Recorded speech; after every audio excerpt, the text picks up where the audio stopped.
Normal student बेटा last lecture में से एक्सरसाइज 6.4 कंप्लीट किया था। आज हम स्टार्ट करें एक्सरसाइज 6.5। देखो इसमें कह रहा है कि स्टेटमेंट बेटा देखो कह रहा है find all pair of conjugative odd natural number, find all pair of conjugative odd natural number both of which are larger than 10 such that their sum is less than 40। ये कह रहा find all pair of conjugative odd natural number, हमको क्या करना है conjugate लगातार दो natural number उठाने हैं, ठीक है। और उसमें कंडीशन दे रखी है both of which are larger than 10, दोनों का जो ओड नेचुरल नंबर है 10 से तो बड़े होने चाहिए, लेकिन दोनों का जो सम है वो लेस देन 40 होना चाहिए। तो देखो क्या करना पड़ेगा हमारे को, late x x plus 2 be the first two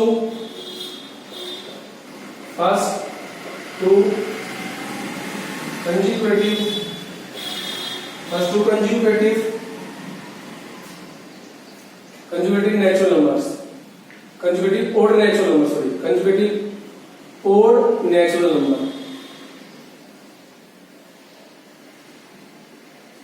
देखो मान लो हमारा पास नेक्स्ट ओड नेचुरल नंबर 1 है, तो उससे नेक्स्ट कौन सा होगा 3, तो 1 plus 2, ठीक है।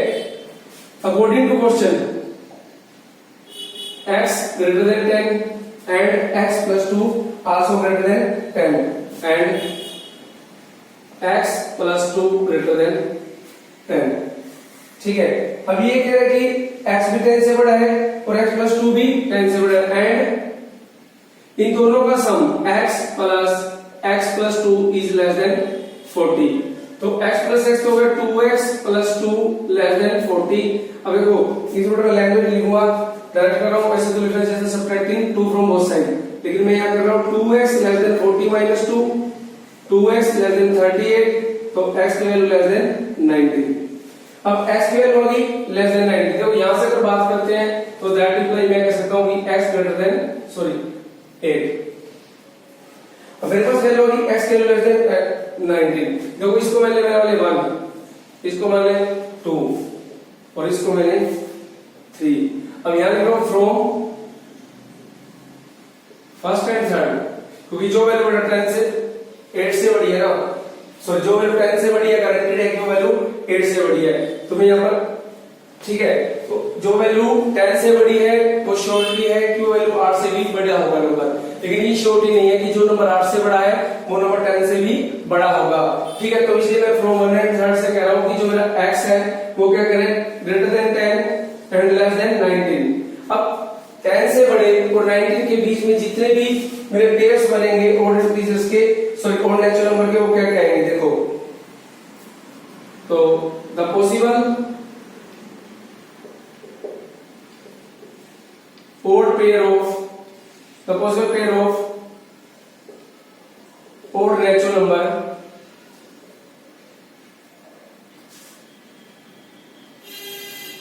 the possible odd pair of natural number lies between 10 and 19 are, देखो 11, 13, 13, 15, 15, 17 and 17, 19, which is the required answer, ठीक है। तो ये मेरे पास क्या आ गए total possible number of required pairs आ गए, ठीक है। तो which is the required answer. Second जो क्वेश्चन है उसको देखो बेटा, ध्यान से सुनो, मैंने x पहला फर्स्ट ओड नेचुरल नंबर है, तो हम x में 2 और जोड़ दिए, हमारे पास सेकंड ओड नेचुरल नंबर है। अगर हमने 1 जोड़ दिया तो इवन बन जाएगा। मान लो हमने 3 कोई ओड नंबर लिया, उसमें अगर 1 जोड़ेंगे तो 4 बनेगा, बट 2 जोड़ते ही 5, तो हमको उसमें ओड नेचुरल नंबर की बात की थी, तो इसलिए x plus 2 भी था first two conjugative odd natural number मान लिए मैंने।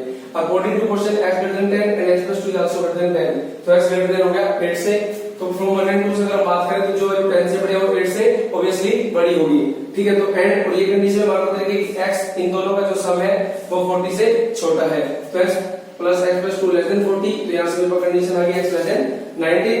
तो from 1 and third x is lying between 10 से बड़े 19 से छोटे, तो possible pair of odd natural number lying between 10 and 19 are ये। तो हम कर रहे हैं क्वेश्चन नंबर सेकंड पे बात।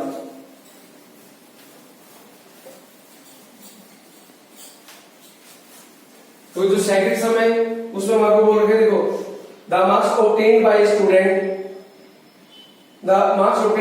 Of class 11 in first terminal and second terminal examination are, but ये कह रहे हैं कि 11th क्लास के स्टूडेंट्स हैं, उन्होंने जो दो टेस्ट होंगे फर्स्ट टर्मिनल और सेकंड टर्मिनल, तो फर्स्ट टर्मिनल एग्जामिनेशन में उसमें 62 मार्क्स और सेकंड टर्मिनल टेस्ट में 48 मार्क्स ऑब्टेन किए गए।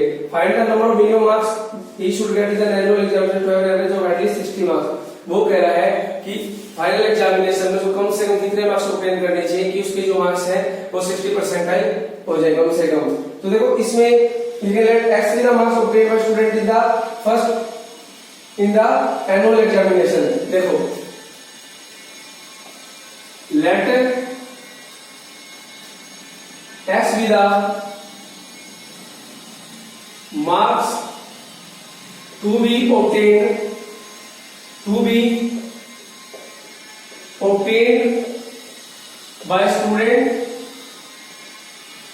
by student in the annual examination marks obtained in the first and second terminal examination are first and second terminal examination are 62 and 48 respectively। ठीक है, तो अब देखो बेटा, देखो ये मैंने कहा, देखो एक स्टूडेंट है 11th क्लास का, उसके फर्स्ट टर्मिनल टेस्ट में 62 मार्क्स आए, सेकंड टर्मिनल टेस्ट में 48 मार्क्स आए।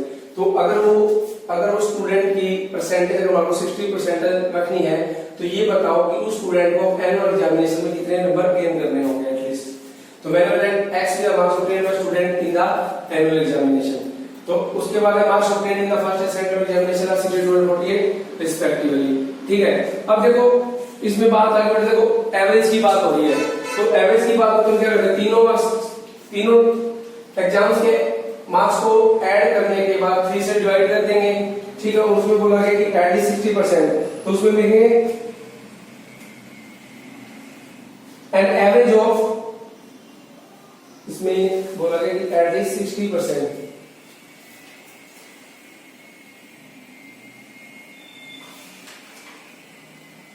इसमें thus in order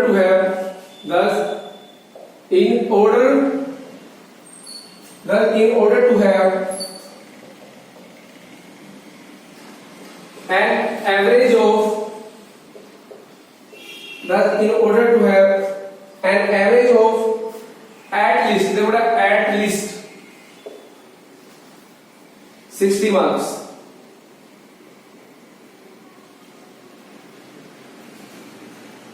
at least 60 marks, so the condition is, तो एक बात बताता हूं आपको, कहीं पर भी अगर एटलीस्ट या मस्ट वर्ड आएगा तो साइन आएगा ग्रेटर देन इक्वल टू का, तो कहीं पर भी अगर साइन आएगा एट लिखा आएगा एट मोस्ट, और मिनिमम भी कह सकते हो आप, एट मोस्ट या नोट या मैक्सिमम या नॉट मोर देन, तो उसमें साइन आएगा लेस देन इक्वल टू। ठीक है, तो इसकी कंडीशन हो जाएगी, अब देखो मेरे पास एवरेज की बात आ गई, तो एवरेज के लिए हम क्या करेंगे, उसने बोला कि एटलीस्ट, देखो एटलीस्ट वर्ड भी आ गया मेरे पास, तो मैंने कहा था एटलीस्ट है तो ग्रेटर देन इक्वल टू का साइन चलेगा, तो हम क्या करेंगे, देखो x प्लस 62 प्लस 48 अपॉन में 3 ग्रेटर देन इक्वल टू 60, तो ये बन गया x plus 110 greater than equal to 180, तो x greater than equal to 70, या ऐसे लिख लो 180 माइनस 110, तो x greater than equal to 70, तो इसका मतलब उस स्टूडेंट को एनुअल एग्जामिनेशन में कम से कम 70 मार्क्स ऑब्टेन करने पड़ेंगे, तब उसके जो मार्क्स है वो 60% की एवरेज के तौर पर रहेंगे। तो that implies thus the student must obtain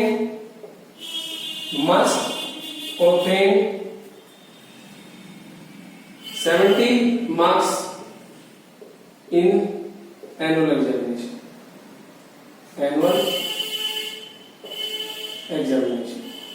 इसका जो स्टूडेंट को मस्ट ऑब्टेन करने पड़ेंगे, must obtain 70 marks in annual examination. ठीक है बेटा, जो कभी भी ऐसे क्वेश्चन आते हैं उसमें एवरेज निकालते हैं बेटा। एवरेज का रूल होता है कि जितने भी हमारे सम्स है या जितने भी हमारे पास मार्क्स हो या जितने भी हमारे पास एंट्रीज हो, उन सब का एडिशन अपॉन में डिवाइड करके नंबर ऑफ टर्म्स। जैसे हमारे पास 3 एंट्रीज दी, 1 2 3 एंट्रीज हो गई, 3 एंट्रीज अपॉन में 3। ये कंडीशन पर डिपेंड करेगा क्या दे रहा है, एटलीस्ट दे रहा है, एट मोस्ट दे रहा है, तो उसके अकॉर्डिंगली चलेंगे। ठीक है, तब हम बात करें क्वेश्चन नंबर 3 पर।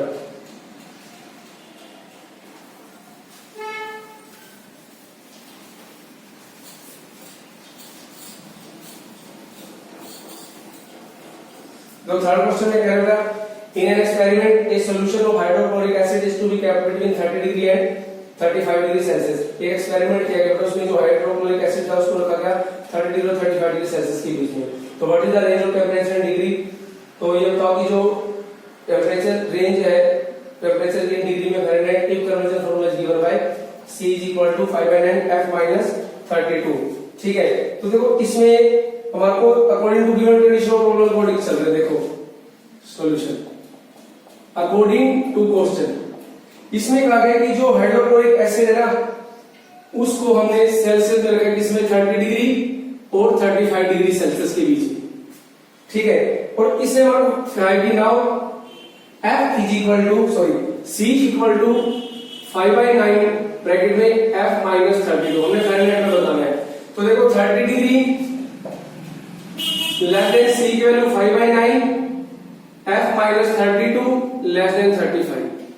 अब दोनों तरफ 9 से मल्टीप्लाई करते हुए देखो 9 × 30, 9 × 5/9 F - 32 लेस देन 9 × 35। 9 से 9 देखो 270 less than 5F, 5 × F - 32 less than 9 × 35। या वैसे लिखो इसको, कोई बात नहीं, मल्टीप्लाई करो चाहे भी 9 × 30। अब तो मेरे पास यहाँ पर 5 है, तो मैं 5 से डिवाइड कर रहा हूँ सारी इक्वेशन को। 9 × 30 अपॉन में 5 लेस देन 5 × F - 32 बाय में 5 लेस देन 9 × 35 बाय में 5। Dividing both side by 5, that's through out by 5। लिखना लिख लो यहाँ पर, डिवाइडिंग थ्रू आउट बाय 5। ठीक है, 5 6 जा 30, 5 से 5, 5 7 जा 35, तो 54 F - 32 लेस देन 63। अच्छा, उसके बाद देखो अब 32 को ऐड कर दो थ्रू आउट, 63 प्लस 32, तो ये हो गया देखो 5 और 4 2 6, 5 और 3 8 less than F less than 6, 3 और 2 5, 6 और 3 9। तो मेरे पास जो वैल्यू आ गई F की, तो इसका मतलब क्या है मेरे पास, तो the required range of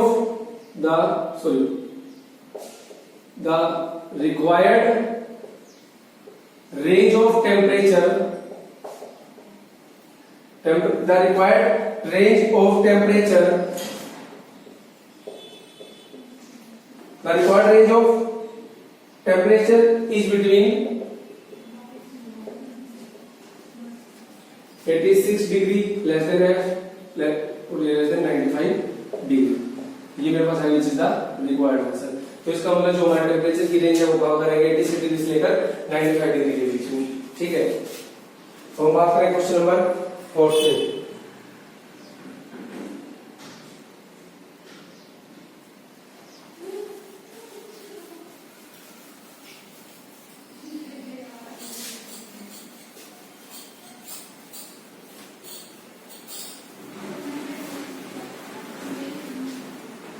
So question number 4 में करें, in drilling one deepest hole, it was found that the temperature 10 degree Celsius x kilometer below the surface of Earth. We was given that T = 30 + 25 into x - 3, x is greater than 3 less than 15. At what depth will be temperature be between 200 degree Celsius and 300 degree Celsius? But अगर ये बहुत ही गहरा whole किया गया। इस बार हमने पाया कि जो टेम्परेचर है डिग्री सेल्सियस में वो कितने x kilometre below surface of earth से x किलोमीटर नीचे की तरफ, और पाया कि टेम्परेचर की जो T है वो कितना गिवन है हमारे पास 30 + 25 × x - 3।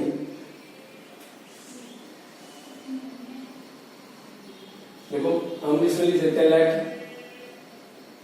x kilometre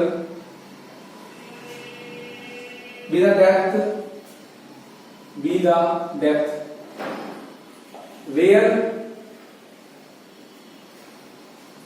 the temperature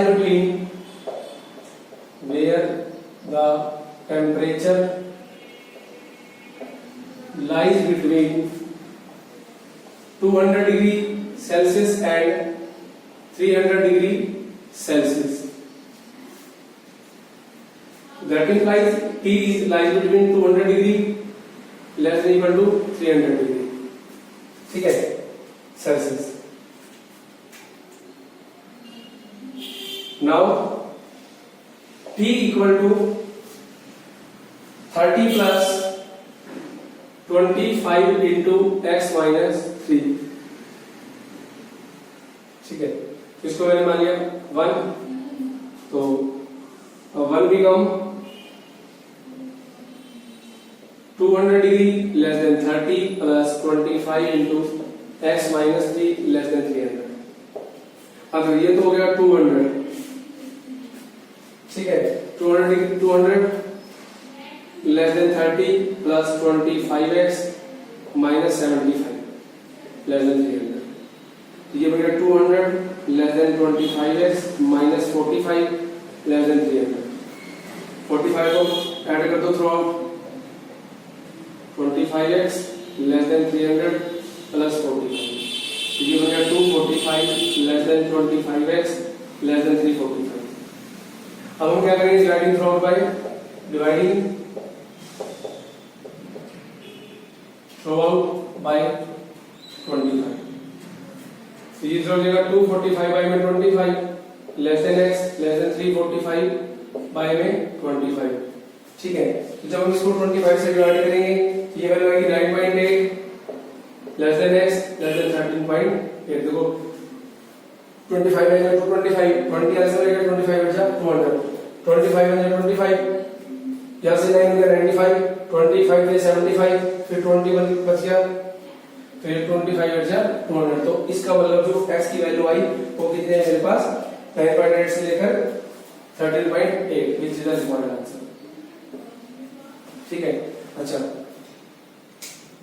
अब बेटा पांचवा क्वेश्चन कह रहा है कि देखो a manufacture has 600 litre of a 12% solution of acid. एक मैन्युफैक्चर है उसने 6% लीटर में 12% एसिड है, तो how many litre of a 30% acid. अगर एसिड की मात्रा 30% हो जाए तो कितना सॉल्यूशन और ऐड किया जाए कि जो acid content in the resulting mixture will be more than 50% and less than 18. जो हमारे रिजल्टिंग मिक्सचर है वो 50% से ज्यादा हो 18% से कम हो जाए. तो देखो इसमें लिखेंगे late x%,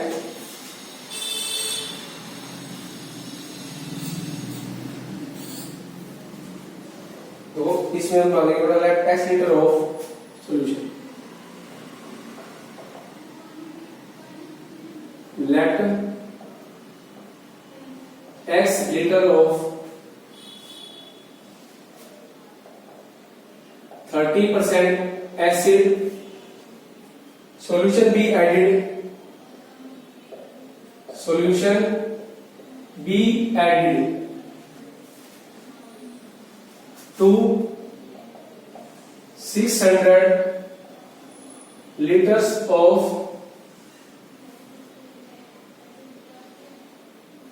liters of 12% solution of acid. इसमें कहा कि मैंने x लीटर जो है ना 30% एसिड का सॉल्यूशन, देखो मैंने 30% में x लीटर सॉल्यूशन को ऐड किया गया है, जबकि ये कह रहे कि 600 लीटर के ऊपर कितना एसिड है 12% सॉल्यूशन ऑफ एसिड है. ठीक है, तो the total mixture that implies the total mixture equal to क्या बनेगा x प्लस 600 लीटर. ठीक है, अब अकॉर्डिंग टू क्वेश्चन देखो 30% ऑफ x या simply 30% x plus 12% 600 is greater than 15% of x plus 600. 30% of x plus 12% of 600 is greater than 15% of x plus 600. तो देखो 30% of x, तो 30x upon 100 plus 12 into 600 upon 100 is greater than 15 into x plus 600 upon 100. देखो यहाँ से ऐसे मेरे पास आ गया 100, ये हो गया 30x plus 7200 is greater than 15x plus 9000 upon 100. तो 100 दोनों तरफ से कैंसिल आउट हो गया, तो मेरे पास बन गया 30x plus 7200 is greater than 15x plus 9000.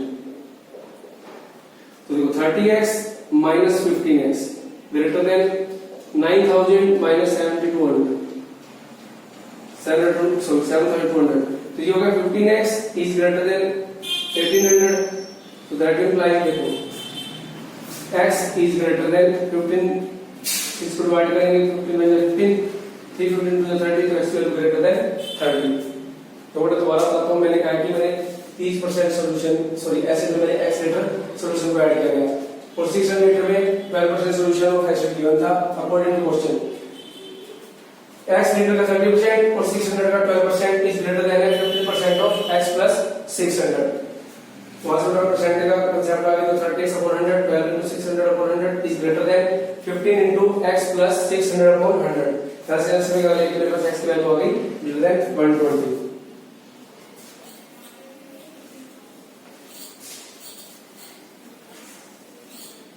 इसको मान लो equation number 1 and second condition में कह रहे हैं कि 30% of x plus 12% of 600 is less than 18% of x plus 600. तो यहां से होगा 30x by 100 12 into 600 upon 100 less than 18 into x plus ये upon 100. तो 100 तो इसमें कैंसिल आउट हो गया, यहाँ से 30x plus 7200 less than 18x plus 10,800. तो देखो 30x minus 18x less than 10800 minus 7200. तो यहाँ से हो गया 12x is less than 0 0 8 में 2 6 10 में 73. तो x is less than 300. इसको मान लो 2 from 1 and 2 we get x की value greater than 120 and less than 300. तो इसका मतलब अगर 30% ऑफ एसिड में मान लो 120 लीटर से ज्यादा और 320 लीटर से कम लीटर वाटर सॉल्यूशन जो भी है उसको इसके अंदर हमको ऐड करना पड़ेगा. ठीक है, अगर हमारे पास एसिड की क्वांटिटी अगर 30% होती है तो वैसे ये क्वेश्चन डिहाइड्रेशन का होते हैं. ठीक है, तो इसके बाद हम करेंगे नेक्स्ट क्वेश्चन. जो हम स्टार्ट करेंगे क्वेश्चन नंबर 6. पहले ये वाला जो क्वेश्चन है आपका very very important for exam. ठीक है,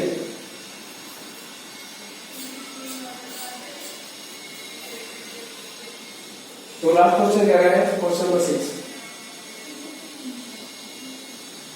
इसमें कहता है water acidity in a pool is considered normal.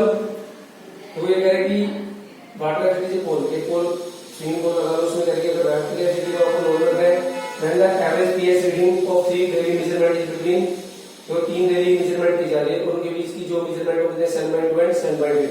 First 2 pH reading are 7.48 and 7.85. Find the range of pH value for third reading. तो थर्ड रीडिंग कितनी रेंज होनी चाहिए कि जो एसिडिटी ऑफ लेवल है वो विल बी नॉर्मल होनी चाहिए इन द पोल में. तो बेटा देखो इसमें क्या गया है कि स्विमिंग पूल लगा हुआ कोई भी पूल है उसमें अगर मैं वाटर की एसिडिटी को नॉर्मल रखूं तो उसने ये बोला है कि मेरे को दो रीडिंग दी गई है पीएच रीडिंग 7.48 एंड 7.85.